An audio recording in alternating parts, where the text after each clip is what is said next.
Real de Algeciras, que son el pregón taurino, que es el mundo del toro y que es una parte indisoluble de nuestra gran feria real. Autoridades, amigos, aficionados a la tauromaquia, estoy plenamente convencido de la calidad del pregón que hoy hemos venido a escuchar de boca de su protagonista, don Enrique García Caraballo. Pocos aficionados como él reúnen el conocimiento enciclopédico y la experiencia en el complejo y rico mundo de la tauromaquia y a la vez la sensibilidad para conmoverse, la sensibilidad para apreciar los chispazos del arte y el delirio de una buena faena. Algeciras, con su feria real y taurina, es fiel a una afición que permanece bastante ajena a las polémicas, no siempre genuinas ni reales, a esas polémicas que rodean en nuestro tiempo a la fiesta nacional. Esta ciudad, que me honro en presidir, exige mucho en materia de feria y exige mucho en materia de toros, ¿verdad, Agustín? Esta ciudad, sin embargo, creo que tanto este pregón como los encuentros de las jornadas taurinas que ahora se inician, como el cartel y la organización de los festejos, están en manos de las personas adecuadas. Que la crisis por la que pasa la fiesta nacional se esfume es, sin duda, trabajo de todos los que disfrutamos de los toros. La politización y la mercantilización de que ha sido objeto este noble arte es quizás su peor enemigo. La pérdida de aficionados tiene mucho que ver con la pérdida de la pureza. Este arte, este rito de valor, esta ceremonia sacrificial que es la lidia, esto no admite trampas. Y cuando el aficionado descubre si es que hay trampas, el aficionado se da media vuelta y se marcha. Enrique García Caraballo, abogado y empresario, nos ha prometido un pregón especial y con sorpresas. Le damos la bienvenida al periodista don Francisco Orgambides, que es a quien le corresponde hacer la presentación, y como alcalde y en nombre de todos ustedes yo le quiero dar la bienvenida a la ciudad de Algeciras y además también quiero agradecerles a los dos, porque no solo hay que agradecerles sino felicitarles por el entusiasmo que desbordan ambos. Muchas gracias a todos y don Francisco, suya es la palabra. Muchísimas gracias por venir.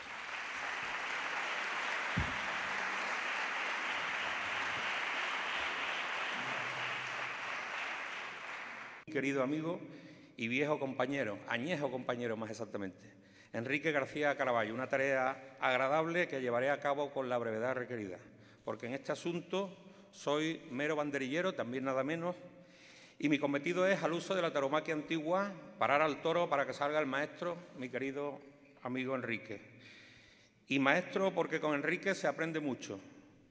Entre otras cosas, muchísimo a disfrutar de la vida y de todos sus ingredientes, de todos sus pequeños ingredientes. Y la fiesta es grande porque está formada de muchísimos pequeños ingredientes. Y ese universo del toreo, pues con Enrique lo hemos podido disfrutar muchísimo. Algeciras es una plaza distinta, con un sello propio y de muy buenos aficionados. Un sol cálido, de cálido bullicio y su rigor, y una sombra templada y exigente, con criterio. Una plaza con solera. Las palomas, ante la perseverancia, ante la constancia, es como una añeja bota de vino. La solera son ustedes, los de sombra y los de sol. Cada año se repone con la sobretabla, se corren las escalas, se embotella el vino, pero la solera permanece en la bota y marca el aroma, el buqué, el color de una feria y de una plaza como esta.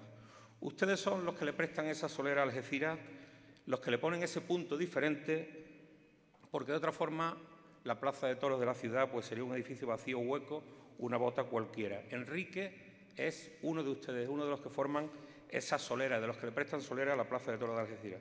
Unos llegan, ya les he dicho, otros se van, se corren las escalas. Enrique venía a los toros desde chico, con su abuelo,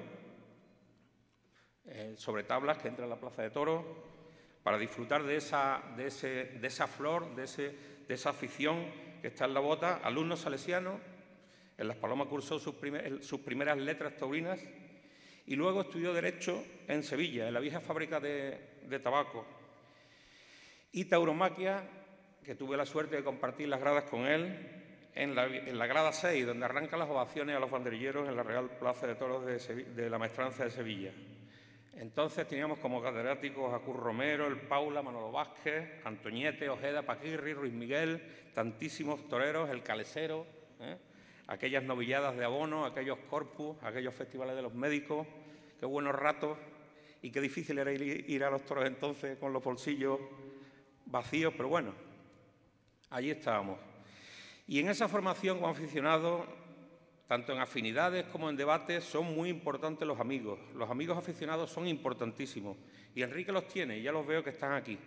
Terminamos la carrera y nos veíamos en los toros. Enrique siempre con buenos amigos, en Sevilla, en El Puerto, Sanlúcar, Jerez, Ronda, Málaga, en Madrid, por supuesto aquí en Algeciras.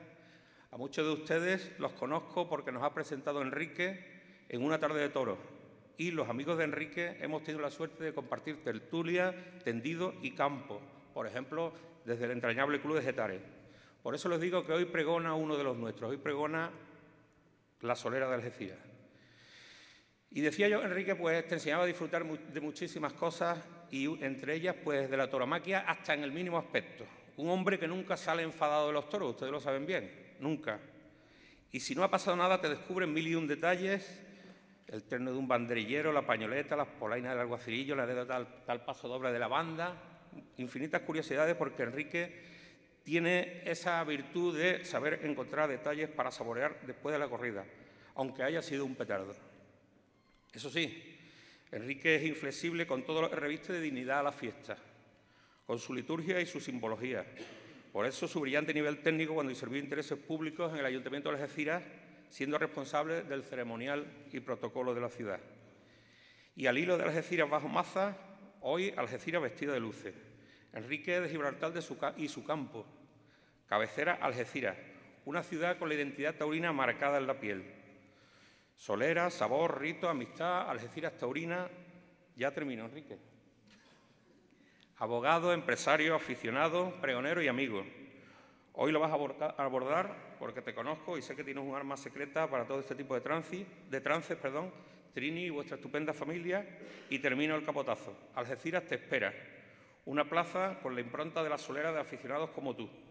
Por eso, hoy les pido un aplauso de bienvenida para Enrique García Caraballo. Muchas gracias.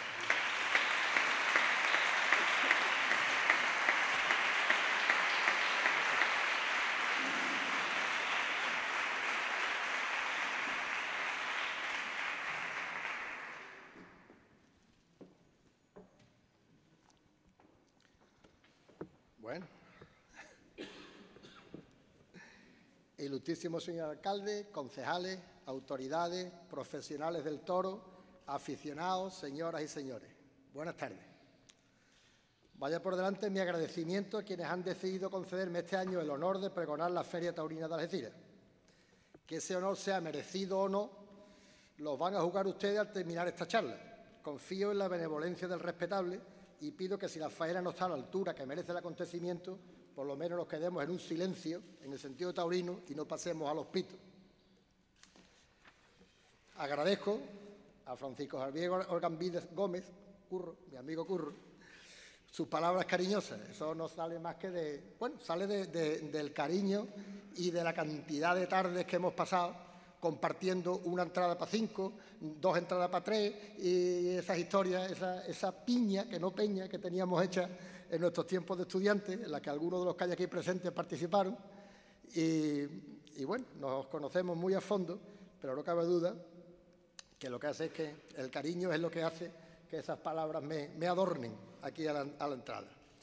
Antes de comenzar, tengo el gran placer y el honor de presentarles a mi acompañante y colaborador de esta tarde, que era la sorpresita que yo le decía a los medios de comunicación, que no quería desvelar, no porque yo sea un hombre misterioso, los que me conocéis sabéis que soy más fácil y más transparente que nada, pero quería guardar una sorpresita que es mi amigo José Manuel Gil Buiza, el profesor Buiza, para el cual pido un aplauso.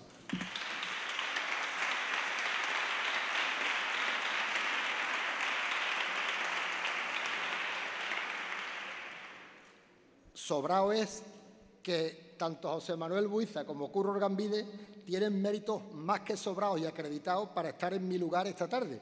Pero la amistad tiene esas cosas, que hace que a veces valga más la cuadrilla que el matador. Entonces, a mí me ha tocado aquí y a ellos les ha tocado ahí.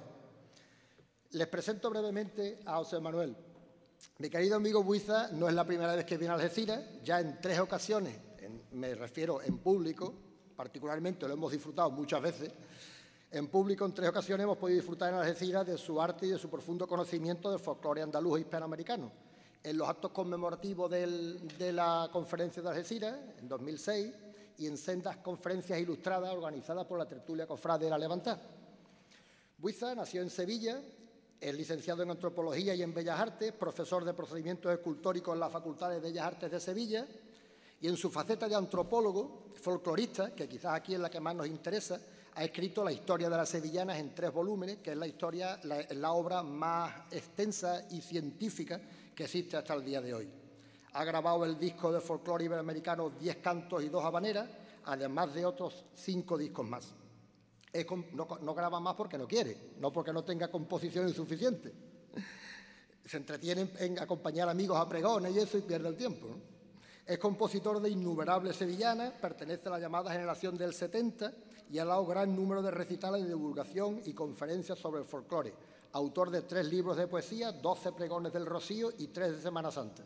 Y en cuanto a su obra escultórica, tiene más de 200 obras catalogadas.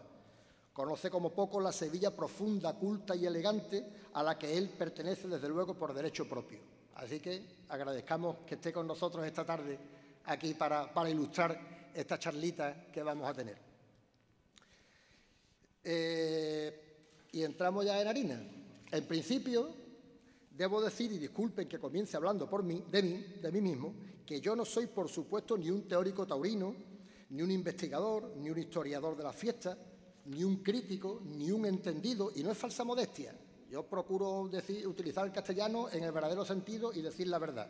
Ni siquiera soy tan asiduo asistente a las corridas de toro como ya me gustaría.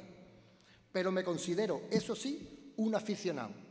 Y el diccionario de la Real Academia, al que vamos a recurrir en más de una ocasión y que es muy útil, y así muchas veces nos evitaría esas dudas y esas discusiones absurdas que solemos tener los que a veces no utilizamos bien el castellano, dice el diccionario de la Real Academia que afición es inclinación, amor a una persona o cosa. Entonces, eso sí, amor a la fiesta y a casi todo lo que la rodea, sí vais a encontrar en mí, y voy a intentar transmitirlo a quienes tengan la bondad y la santa paciencia de aguantarme esta tarde. Por eso, por mi amor a nuestra fiesta, es por lo que voy a exponer ante ustedes una serie de reflexiones más o menos ordenadas, porque en eso va a consistir mi intervención. Vuelvo a repetir, son reflexiones que yo me hago a mí mismo y las quiero compartir con vosotros. Yo no voy a traer soluciones a los problemas de los toros, yo no voy a descubrir la pólvora, pero sí quiero compartir con vosotros las cosas que a mí me preocupan dentro de este mundo queridísimo de la fiesta de los toros.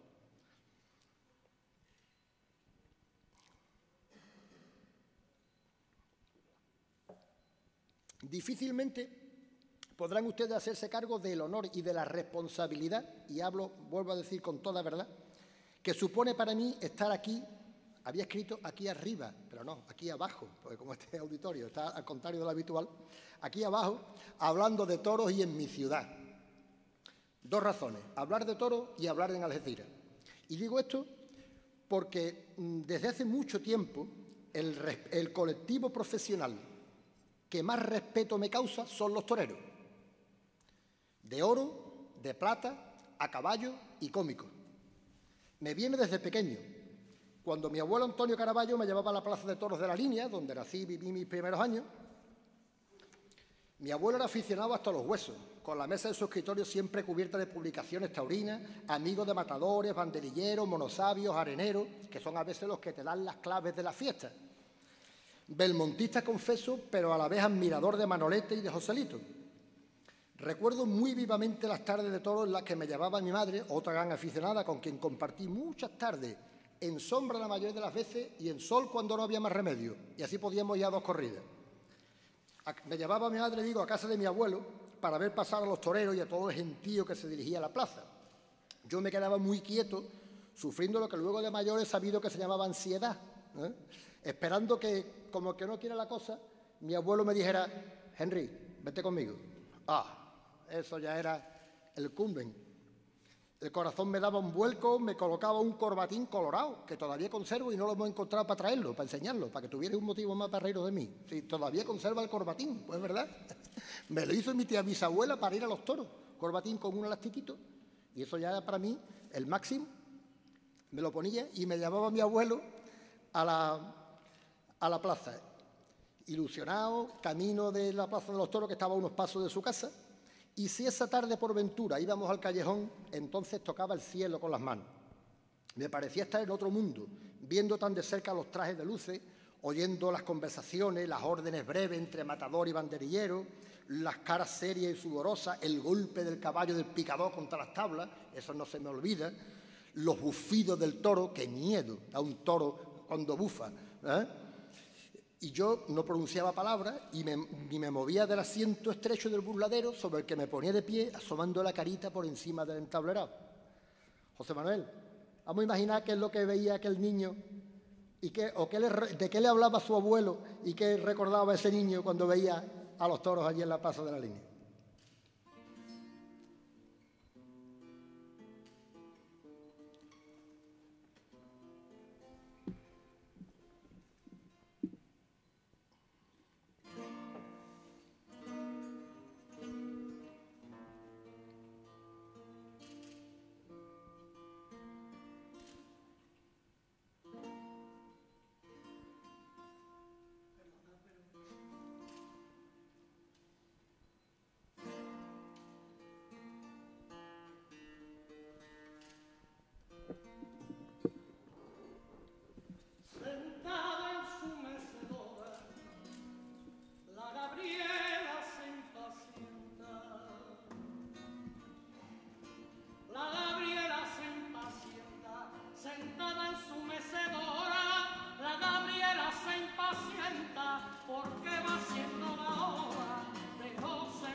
Decía que desde entonces, desde esa época infantil, el respeto que siento por los toreros en su conjunto es muy superior al que siento por cualquier otra profesión. Y lo digo abiertamente, con independencia, claro está, del comportamiento personal de cada uno en su vida particular, ¿no? Y confieso con un poco de rubor, ahora que estamos aquí entre amigos, que cuando alguien me presenta a un torero, siento tal emoción infantil que tengo que hacer un verdadero esfuerzo por vencer mi timidez para no parecer un maleducado. La razón de esta admiración y respeto supongo que tiene variadísimas causas. Se me ocurren. El torero es un mito. Es el hombre que, armado de telas, fíjense qué armamento más poco contundente, porque ni siquiera la espada, el estoque, es un arma defensiva, que en cualquier otra lucha se podría utilizar para defenderse del toro si acomete. Pues en este caso el único arma defensiva son las telas, los engaños, los trebejos. El torero, armado de ese armamento, digo, se enfrenta a la bestia más temible que existe en nuestra naturaleza, el toro bravo. Y digo la más temible, no exagerando, en mi opinión, porque acomete por instinto, no por hambre o por sentirse acorralado, como puede ocurrir, por ejemplo, con el oso o con el lobo, que quizás son las dos fieras que completan el imaginario de lo temido en la naturaleza de nuestra cultura mediterránea. Basta ver a los becerritos bravos cómo se arrancan y topan con su tetú contra los vaqueros, aun en campo abierto, con apenas días de vida. Decía que el torero es un mito, pero también por popular, no es un guerrero noble, no se trata de un príncipe, no es un héroe militar, ni siquiera es un ciudadano anónimo que una vez en su vida realiza un acto heroico, no. El torero es un hombre del pueblo que arriesga su vida y además lo hace habitualmente. Tanto es así que llega el momento de la historia del torero en que se hace profesional. Cuando a principios del 18 la nobleza abandona la afición a jugar con los toros debido al cambio de la dinastía Habsburgo por la Borbón, ese peón del pueblo que auxiliaba al caballero en los juegos de toros y cañas toma el protagonismo de la fiesta y comienza la imparable evolución de la tauromaquia que llega hasta nuestros días. Curiosamente, nuestra fiesta nacional, que es profundamente democrática, tan democrática que hasta los trofeos se conceden por esa especial votación que es la sacada de pañuelos. No está dirigida por un jurado de técnicos y la autoridad interviene como un árbitro. Pues decía yo que esa fiesta nuestra tan popular empieza a tomar cuerpo, tal y como la conocemos hoy, en la época en que el pueblo empieza a dejar de ser súbdito y empieza a convertirse en ciudadano. Por ejemplo, la tauromaquia de Pepe Hillo, o Arte de Torear, como él la subtitula, se publica en 1796. La toma de la Bastilla ha tenido lugar en 1789. Y la fecha de la promulgación del Código de Napoleón es de 1804, que es la compilación que luego da origen al resto de las compilaciones europeas y recoge todo ese derecho ya con el concepto de ciudadanía. Este riesgo que se pone en la vida el nuevo torero, decíamos, ese nuevo torero de esta nueva época, además lo reviste de arte. Ya no es una faena campera de mera supervivencia, lo reviste de arte. Desde las maneras artísticas que utiliza para poner al toro en suerte, para someterlo, cambiarlo de terreno, obligarlo a ir por donde no quiere, torear, en fin, que en eso consiste, hasta la vestimenta que luce, pesada, calurosa, incómoda, anacrónica, incluso ridícula si se saca de su contexto, pero bella y artística como muy poca. Todo lo que reviste a la lidia es arte. Es un arte que el torero que lo tiene lo derrocha desde el momento en que inicia el paseillo. ¿Cuántas veces hemos dicho, me gusta ver a tal torero, aunque sea por verlo hacer el paseillo? ¿No? Lo hemos dicho muchas veces. Pues ese arte, digo, en mi opinión, no tiene parangón con ningún otro. Los movimientos del torero tienen que ser pausados y precisos, sin hacer aspavientos. No hay nada más poco taurino que un torero haciendo ver el sufrimiento y el trabajo que le está costando, ¿no? Tiene que tener, tiene que ser pausado, preciso, sereno, y todos los recursos que en definitiva son los cíteros, lances, los pases y los manejos de los aceros deben estar impregnados de arte.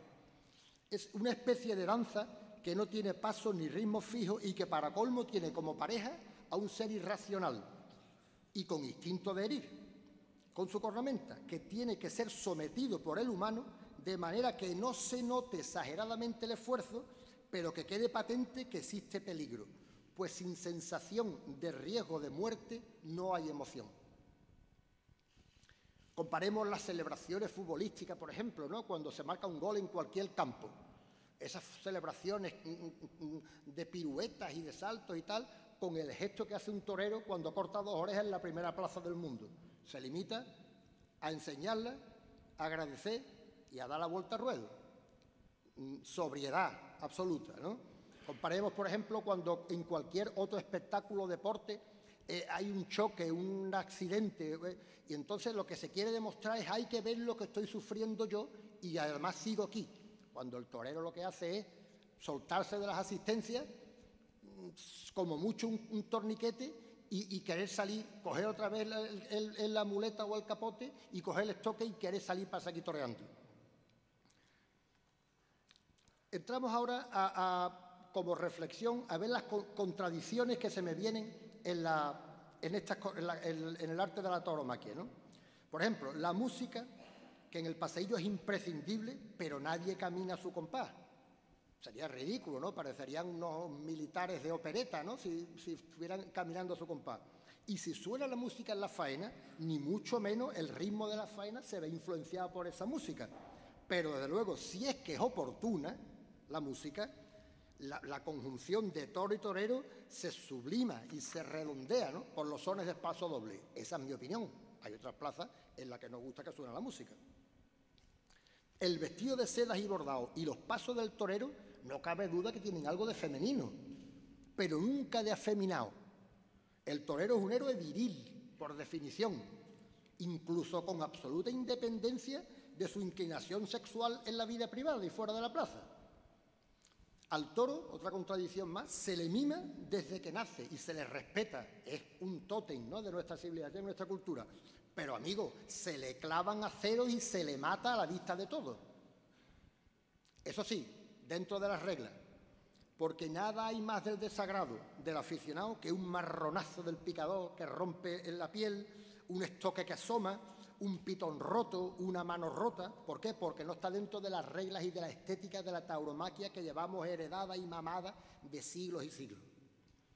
Continuamos. Se aplaude la muerte del toro y se le homenajea o se le increpa después de muerto. Vuelta al ruedo, pitos en el arrastre, como si el comportamiento de ese animal fuera consecuencia de su voluntad racional.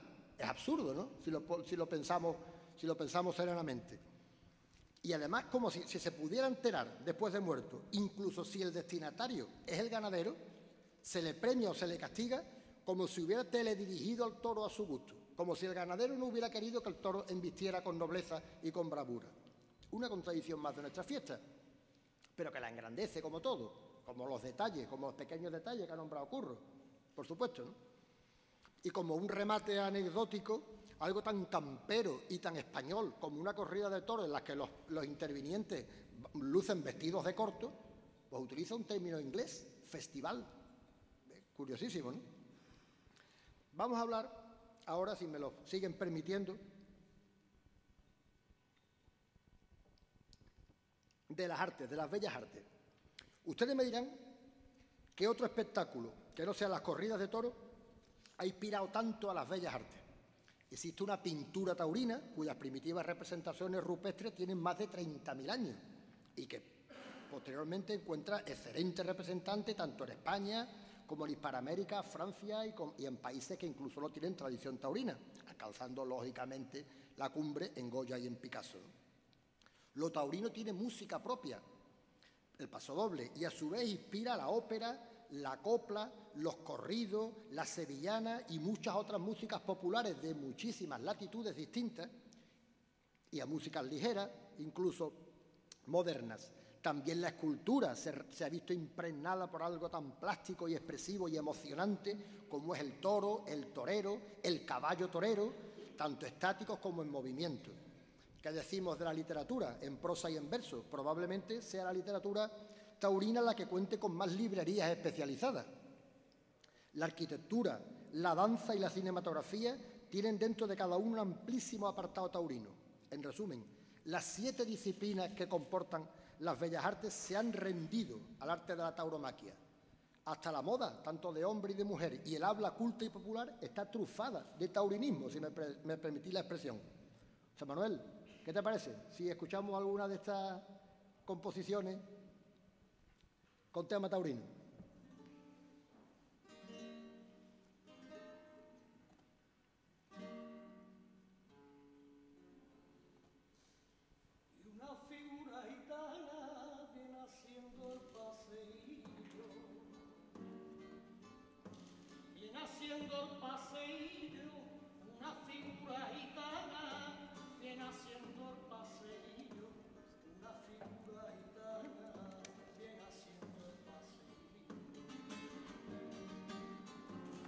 Haciendo el paseillo, la que se puede formar, si Paula quiere chiquillo, la que se puede formar, si Paula quiere chiquillo. Al terminar la corrida, hay un aroma clave, bastante por bulería y a soledad de Jerez.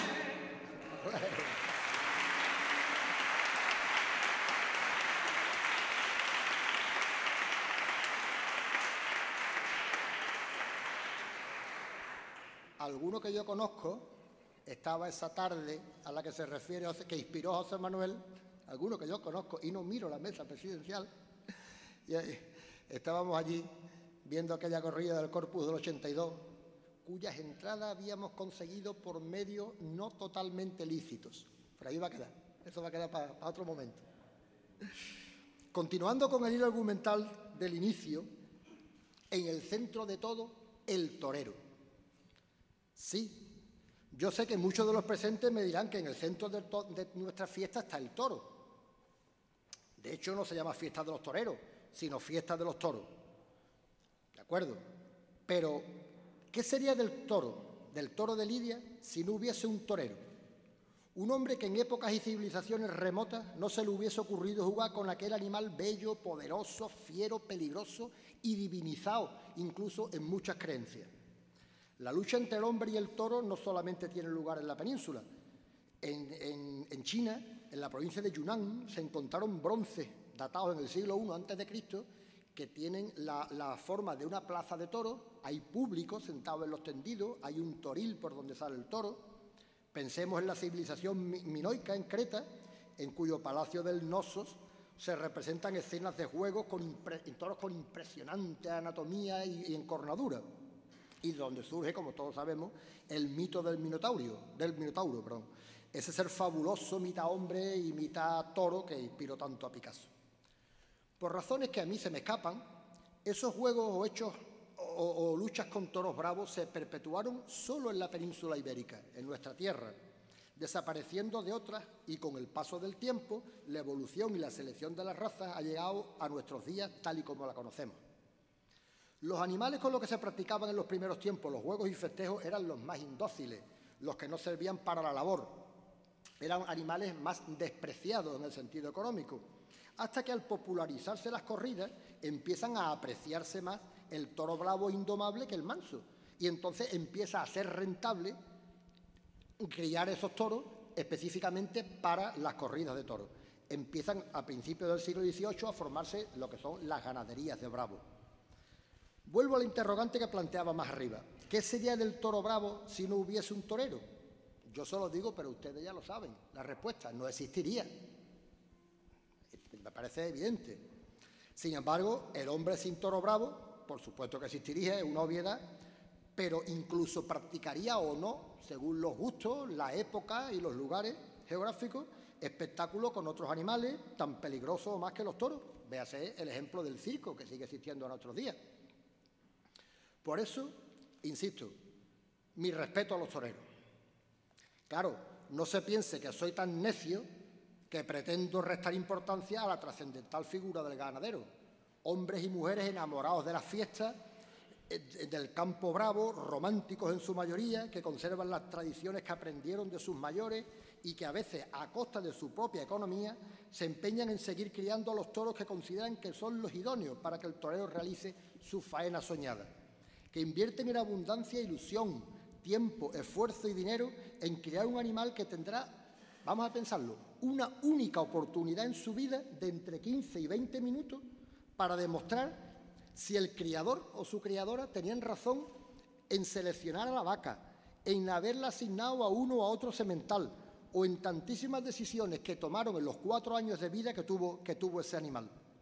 Y todo eso, claro está, sino que es inutilizado para la lidia por cualquiera de las 1000 razones que puedan surgir para ello.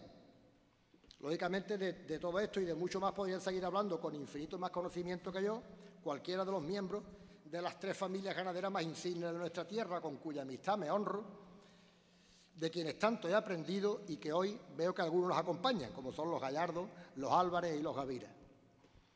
Vamos a escuchar alguna sevillana dedicada a los ganaderos, José Manuel, por favor.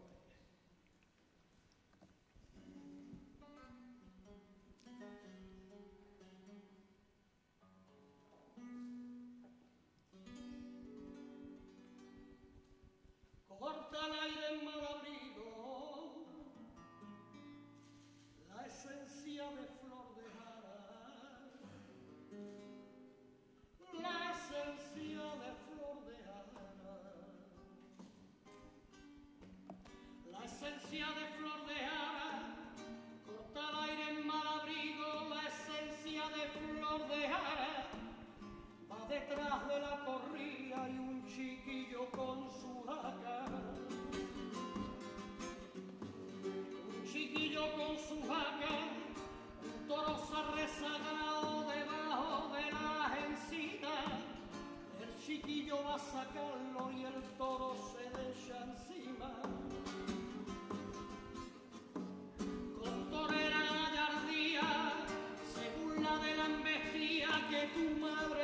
se entere que las cosas de los hombres no las entienden las mujeres. Ole.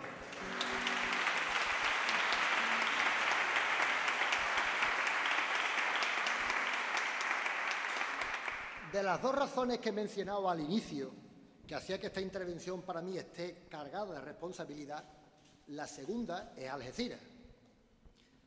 Para hablar de todo en Algeciras hay que andarse con pies de plomo.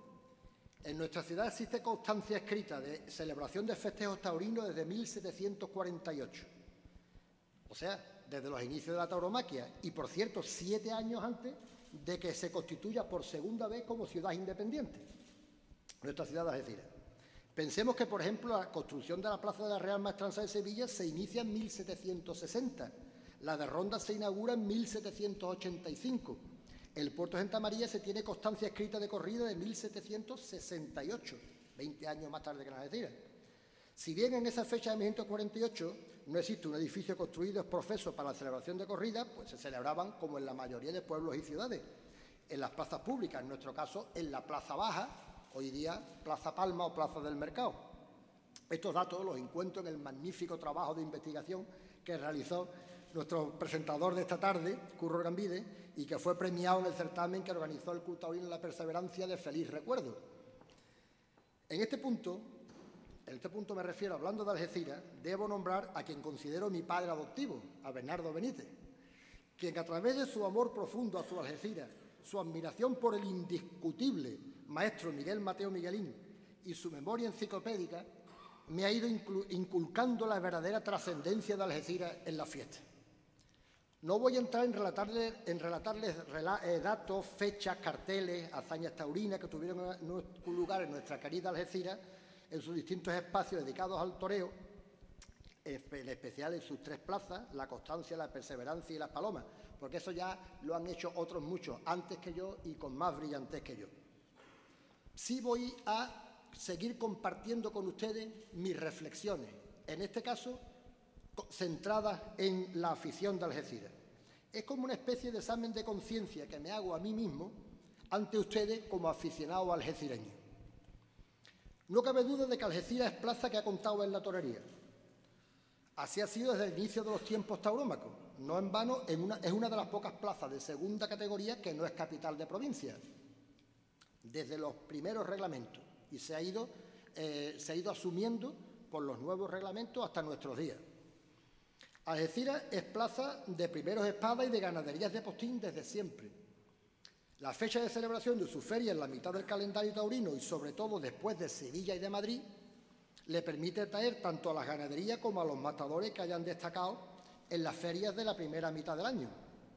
Por otra parte, el resultado de las corridas celebradas en Algeciras ha influido siempre en la contratación para los festejos posteriores de otras ferias. Al menos así ha sido históricamente. Pero, ¿es así en la actualidad? ¿Cuenta realmente la Plaza de Toros de Algeciras en la torería?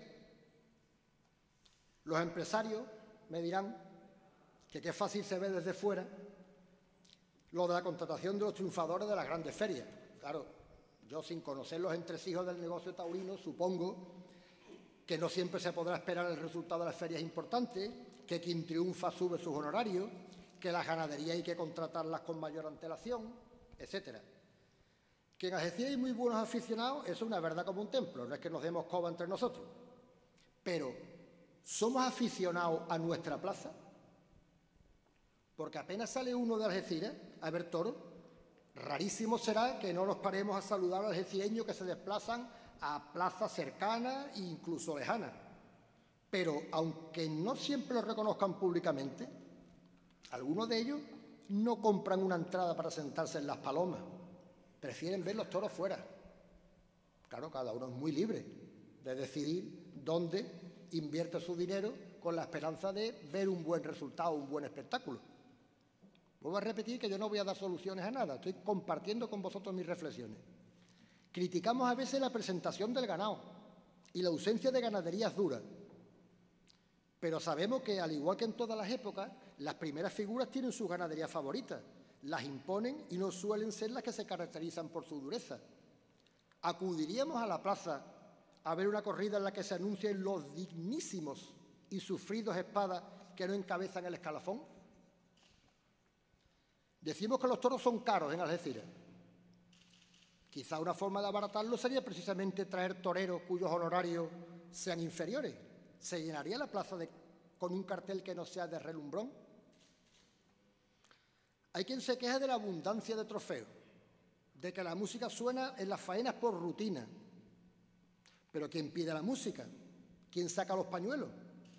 Si no somos nosotros, el público que está sentado en la plaza de Algeciras.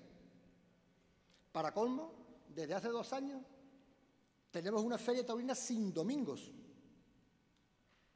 ¿Cómo podemos pretender que acudan los aficionados de otros pueblos y ciudades en días laborables? En general, el espectáculo taurino es caro, es incómodo y de resultado imprevisible. Pensémoslo por un momento. Esta mañana lo comentábamos en la radio. Las plazas son antiguas, no las de Algeciras, porque la de Algeciras es bastante cómoda. Las localidades estrechas, los servicios están lejanos y no siempre en buenas condiciones, los pasillos son exiguos y a veces inexistentes, y sin duda pocos espectáculos hay más tediosos, vamos a reconocerlo, que una mala corrida de toros. No sabe uno ya si va por el quinto o por el octavo, ¿eh? Sin embargo, cuando va uno a un espectáculo de música, pues sabe que el cantante suyo, favorito, si no, no iría, pues va a cantar su repertorio, el del último disco que ha comprado y el que bailaba cuando era joven, si no, no va. Si va uno a un espectáculo deportivo, sabe que iban a enfrentarse ciertos equipos y que ganen o pierdan, tienen una cierta forma de juego. Si va uno a un teatro, sabe que estén más inspirados o menos los actores, hay un guión. Hay un guión que tienen que seguir. Luego el resultado es previsible, pero una corrida de toros no. Pero la afición nos puede y debe podernos. Para mantener la ilusión de que en cualquier momento puede surgir la chispa, la emoción, el quite oportuno, el puyazo en regla con el toro romaneando, el par de banderillas vibrantes, el arte sublime de cualquier torero, por modesto y desconocido que sea capaz de imprimir a la embestida brava y noble de un toro encastado, ese arte sublime que estamos aquí defendiendo. Y entonces surge el olé seco, o el ole, más bien, seco y sentido. Se invoca ni más ni menos que a Dios, en nuestra forma tan característica de la corrupción de la palabra árabe Allah. Estamos diciendo, no hay más allá de lo que estamos viendo. Esto es el non plus ultra. Ese es el ole sentido. Qué difícil es que no salga, pero qué bonito y qué descansados nos quedamos cuando nos ha salido. Más de un ole se nos escapó, José Manuel, ¿te acuerdas? En aquella corrida del Corpus del 82 en Sevilla. Vamos a escuchar algo, por favor.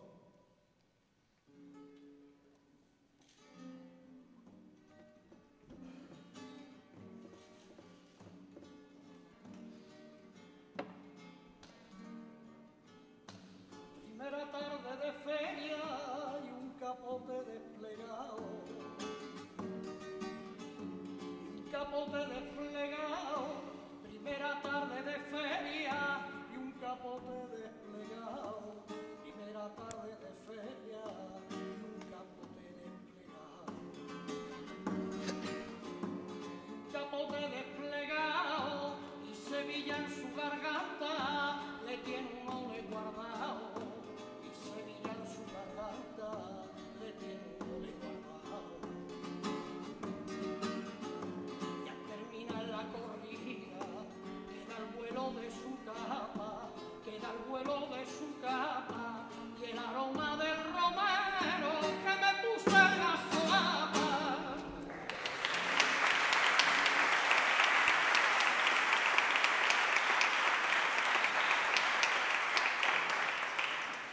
Hasta hace no mucho tiempo, la afición, o al menos la asistencia como costumbre social a las corridas de toros, era habitual en España. Hoy en día, sin ni siquiera entrar en el tema de la prohibición de las fiestas, los que gustamos de la tauromaquia somos vistos cada vez más como seres extraños, arcaicos, incluso, yo eso lo he sentido, como añorantes de otras épocas históricas más oscuras de España.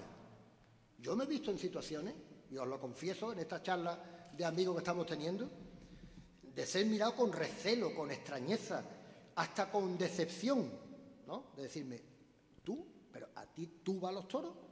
¿No? Sí, mire usted, desde chico y hasta que Dios quiera, ¿no? Entonces, por esto, estos aires de desapego y de desafecto, ni siquiera de estar en contra, sino de indiferencia, que quizás sea mucho más dañina la indiferencia hacia la fiesta que el estar en contra, porque el estar en contra crea polémica, puede espolear a los que sí estamos a favor y la defendemos con ahínco, pero la indiferencia, el olvido, es lo peor. En lo peor en lo que puede caer o una persona, una institución o una fiesta como esta. Por esto, yo insto a los presentes a defender sin complejo nuestra fiesta y, por supuesto, a hacernos acompañar de nuestros hijos. Porque si no, no hay continuidad posible en la fiesta. Yo creo que la mayoría hemos aprendido yendo a los toros con nuestros mayores. Tu abuelo, tu padre, tu tío, tu vecino. Si no te llevan a los toros, tú no tienes conocimiento ni siquiera de su existencia, porque lo que ves es un edificio redondo por fuera. No ves más nada, no se ven reportajes, no se retransmiten corridas por televisión, no se sabe nada. Son círculos cerrados de personas aficionadas que van a una tertulia, a un sitio. No, la cinematografía hoy día, bueno, salvo la de Brody, de Manolete, no se ocupa de la tauromaquia. No me resisto a contaros una anécdota que viví en Nimes, cuando un grupo de aficionados capitaneados por don Juan López Cuevas, que aquí nos acompaña, antes de entrar a una de las corridas, fuimos a reservar mesa en un restaurante que estaba enfrente. Estaba ya Alberto Adella, estaba así.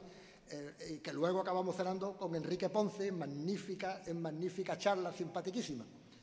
Y entonces, cuando ya salíamos, un señor de los de allí, claro, como Nimes tiene un ambiente muy pequeño, muy bonito, allí todo el mundo va a eso relacionado con la fiesta de los toros, dice, enhorabuena, señores, enhorabuena.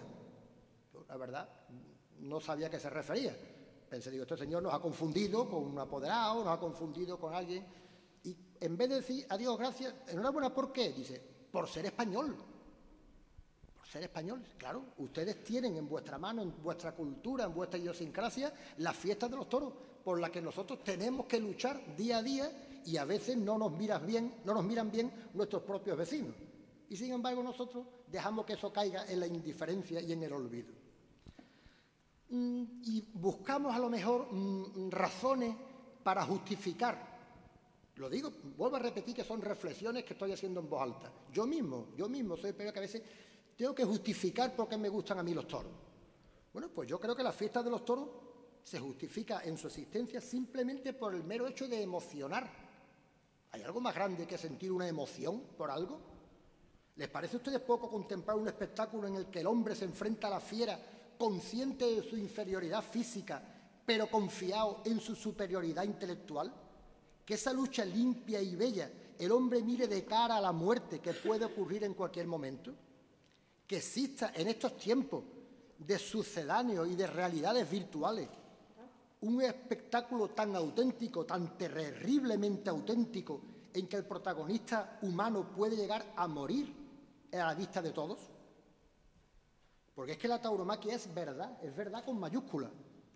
Por eso el aficionado le duele tanto, lo atisbaba el alcalde antes, le duele tanto cuando descubre un engaño y no lo tolera, tanto en el toreo bilongo, el pico, los pases para afuera, o el engaño aún más grave en la manipulación del animal, porque el animal es inocente.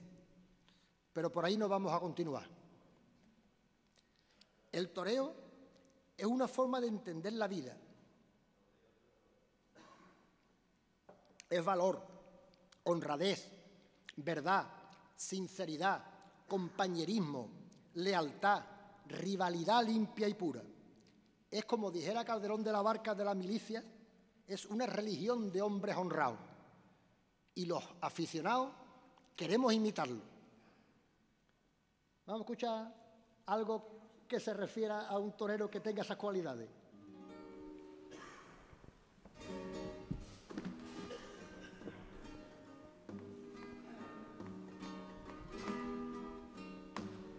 zapatillas se clavan y en el albero caliente. En el albero caliente, dos zapatillas se clavan. En el albero caliente, dos zapatillas se clavan. En el albero caliente. En el albero caliente, delirio por los tendidos, Manolo torea de frente. Delirio por los tendidos, Manolo torea de frente. Y al terminar la corrida, aromas a mi ninardo, aromas a mi ninardo, que va al aire de Sevilla, de la Vela San Bernardo.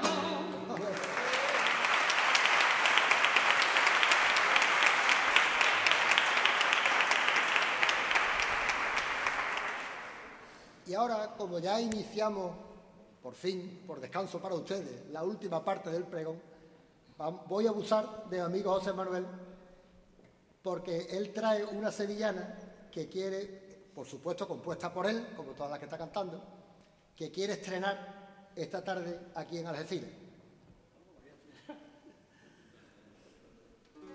Bueno, una sevillana, si me permiten el inciso, que yo... Claro que sí, por favor. No debo de hablar porque el protocolo no es ese, pero es a un torero al que siempre le profesé una gran admiración y un día casualmente, bueno, pues se lo dije. Y le dije, los Miura, maestro, nadie los entendió como tú. Y por eso dice la sevillana.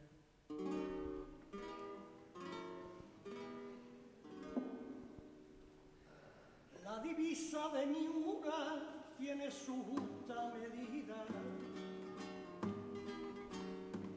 Tiene su justa medida, la divisa de Miura tiene su justa medida, la divisa de Miura tiene su justa medida. Tiene su justa medida en un viento de levante que sopla desde Algeciras, en un viento de levante que sopla desde Algeciras. Muleta la media altura, muleta la justa altura, como vela de bajel y el arte de la torería de Francisco Ruiz Miguel.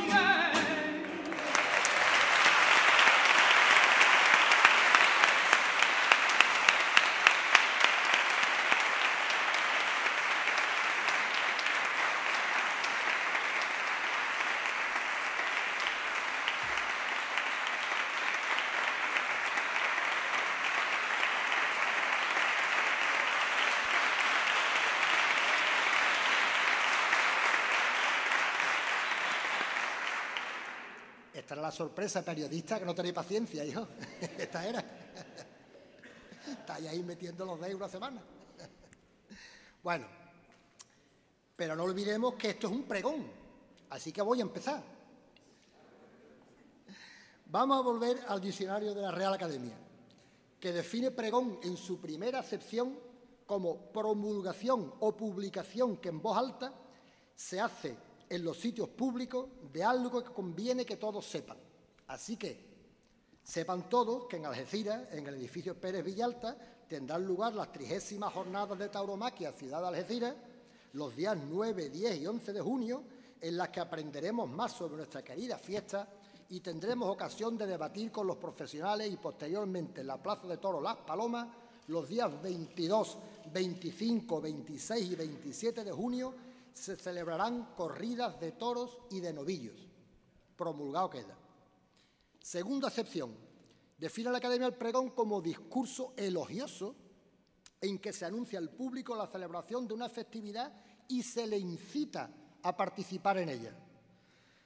Por tanto, desde mi afición taurina, desde mi amor a la fiesta más completa y auténtica, les invito a todos a asistir tanto a las jornadas de tauromaquia como a las corridas con la limpia y sincera esperanza de que en cualquiera de ellas, y ojalá en todas, surja ese arte sublime que nos emocione, que nos conmueva y que nos haga sentir orgullosos de pertenecer a una cultura y a una patria que ha sabido conservar hasta hoy ese tesoro inigualable que es nuestra fiesta nacional. Vamos todos a los toros. ¡Viva la fiesta de los toros y viva Algeciras!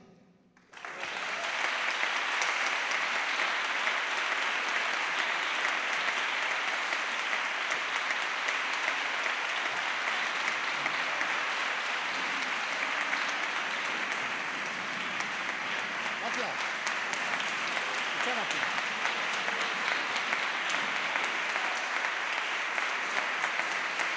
Muchas gracias, muchas gracias.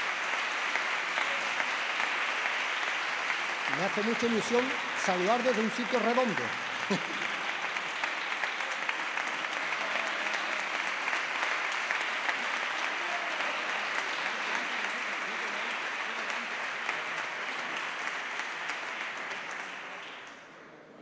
Pani, ¿me acompañas, por favor?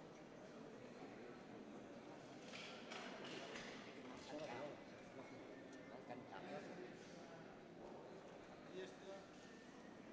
Bueno, creo que nuestros pregoneros se lo han ganado, se lo han merecido. Le entregaremos en nombre del excelentísimo Ayuntamiento de Algeciras y por agradecimiento a su magnífico pregón en esta jornada de tauromaquia, un diploma que estoy seguro que todos guardaremos el pregón y él guardará sus miradas, sus atentos silencios, sus asentimientos cuando aseveraban ciertas reflexiones que hacían, y estoy seguro que se lo han merecido, ¿verdad que sí? Sí.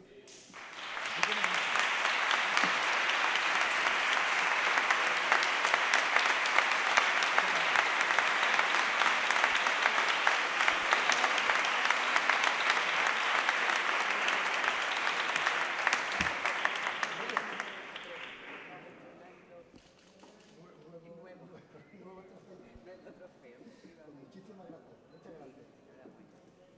Gracias. Muchas gracias a todos.